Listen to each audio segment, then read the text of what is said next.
This channel supports Extra Life in its efforts to raise money for the Children's Miracle Network.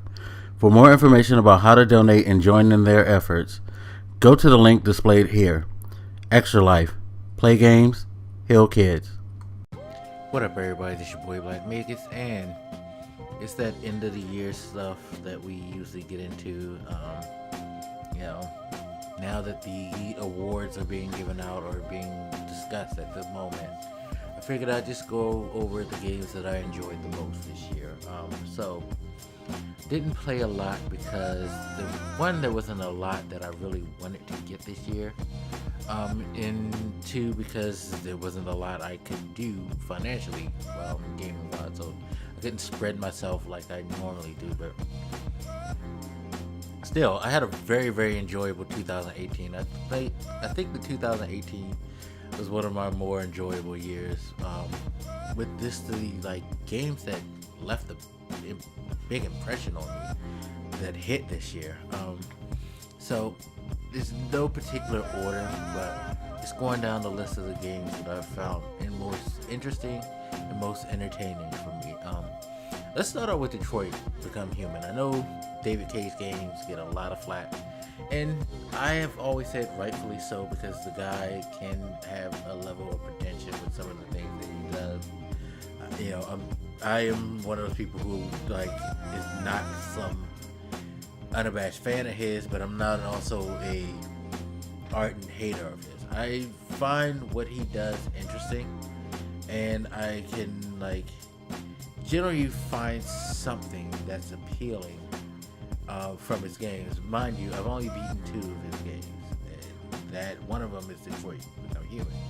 I actually really, really, really want to play Beyond Two Souls, because that seems to be such a divisive game, and it was that game right in the middle of these two, and I feel like I need to go and visit that so I can see either what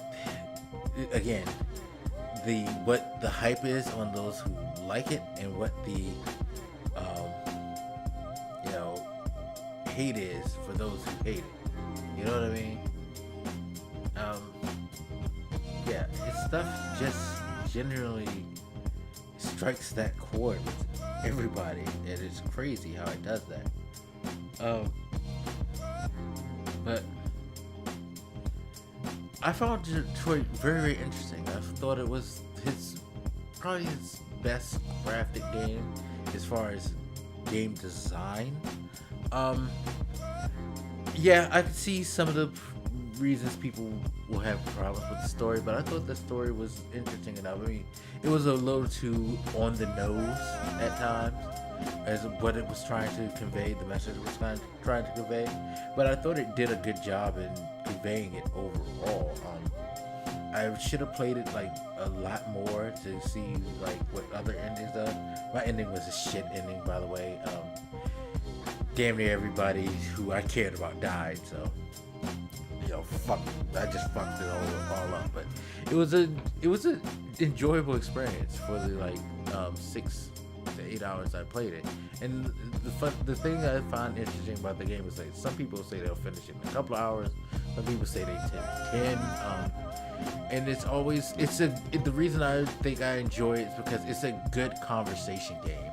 It got a lot of people talking about a lot of different things, as far as their endings, what impact certain things might have had on them, stuff like that. So definitely Detroit is a standout for the year. I didn't play much Destiny this year. I kind of, after the first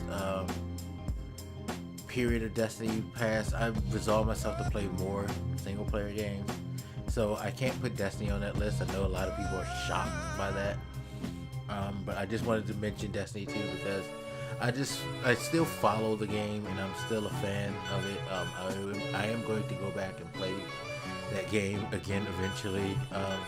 It's just that I want to start focusing on beating games, something I rarely get a chance to do, because for the most part, the first half of this generation, I spent about 2 years playing a lot of Destiny and a lot of Battlefield 4, and not playing through my single player games, which I still have a ridiculous backlog.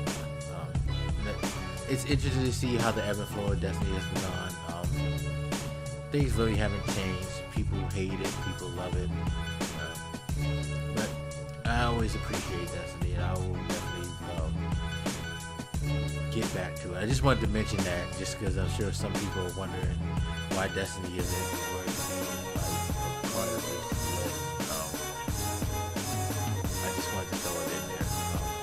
Anyway, God of War. I was so impressed by what they did with Kratos. One of the things that got me hyped when I first saw this was like, wait, are they trying to tell a real story with Kratos? Is he actually going to be a character and not just Raven Psycho that's just going through smashing everything?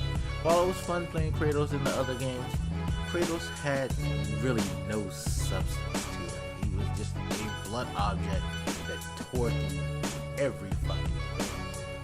You know? It was fun, but again, it was kind of ridiculous. Definitely ridiculous. Anyway, that being said, this one was masterful in the storytelling. The relationship building with him and his son was just great. Some of the best stories I've ever heard, with them just having random conversations. And when you bring Mimir in, spoilers for those who may not have played, Mimir, the talking head, just adds more flavor to it, and it's just a rich environment. It's fun to play, great story, and I find myself wanting more God of War, more than I ever would. Like, after God of War 3, I was done, but yeah. Now, with this God of War, I am not done. I want to see what's going to happen next. And then you have Amazing Spider-Man. I call it Amazing Spider-Man because I gave it this amazing, but it's Marvel Spider-Man. Great work by Insomniac. That game is ridiculous fun. That's probably my most enjoyable game. 1A, because I have a 1B. Just the way that they did it right. They created Spider-Man in this environment right. They made it a great comic book game, just the way that Rocksteady did with Batman. And they captured the character, they captured the world, the people around him. It's great, and I've only played one of the DLCs so far, and that was great too. I'm hoping this one is good, and I can't wait for the third one because I have suspicions of where they're going to go with the third one. They did a great job with this, and it sucks because I feel like Spider-Man is going to be one of the best games to come out in years that's not going to get appreciated as much as it should be. Like, comic book games, it's hard to make a really good one, but it should have been hard to mess up Spider-Man games. And people messed up Spider-Man games, but Insomniac nailed it 100%. So glad. I just can't wait. I'm actually, as I'm recording this, downloading the Turf Wars DLC, and I'm gonna get into that as soon as it's done. It was great. I love Spider-Man to death, and I just hope that when they come out with Spider-Man 2, it's just as good. That moves on to most enjoyable game 1B, which is Assassin's Creed Odyssey. Thank you for coming out with Origins and taking that formula and continuing with it with Odyssey. I'm tweaking it a little bit, changing the controls. Sure, not a problem. Not a big problem at all. It's just fucking fun. It's fun. Like, the world is gorgeous. The interactions are like great. Side stories, all that. It's just a very rich game that's fun to play. You don't feel like you're like bogged down in the like side stuff, really. I mean, it can seem like it's like taking forever to get where you need to go because you have to level up and stuff like that. But you find yourself having so much fun and being involved in the things that it takes to get to those levels so you can continue the story. I don't feel cheated. I don't feel like you're just throwing me filler. I feel like you just like making it so like I keep playing. They found a way to keep you playing without you not necessarily feeling like you're just you know, totally fatigued. It can get to that at points, but then they throw in something new to add, like to help freshen it up a bit. So yeah, no, I like it, and I like the fact that they're fast travel system. People, please, for the love of God, I know like a lot of you guys tend to like stuff to try to be as realistic as possible, but Assassin's Creed fast travel system works for a game of its scope. It's helped cut like through a lot of the bullshit, which going to lead me to the Red Dead Redemption part. And yes, I do enjoy Red Dead Redemption for, you know, certain things. It's not my most enjoyable, but it is definitely a game that provides enjoyable moments. I just wish that they would tighten things up a bit, and that would probably make it a better experience. But I love the characters. Arthur Morgan is pretty interesting.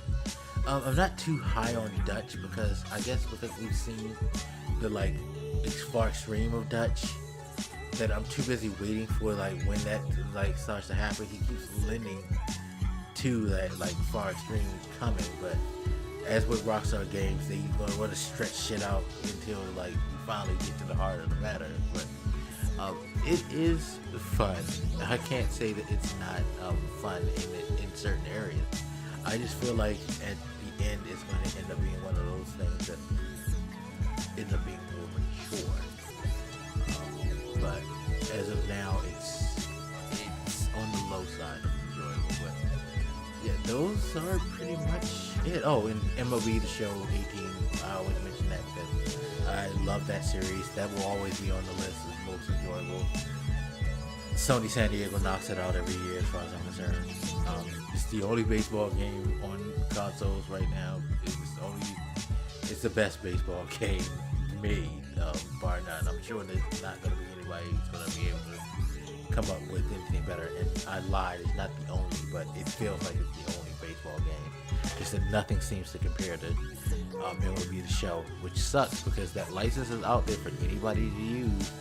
Come on, somebody step up and make another baseball game so everybody can enjoy it, and not just Sony players, you know. But it is what it is. But that's pretty much it for my list of most enjoyable, interesting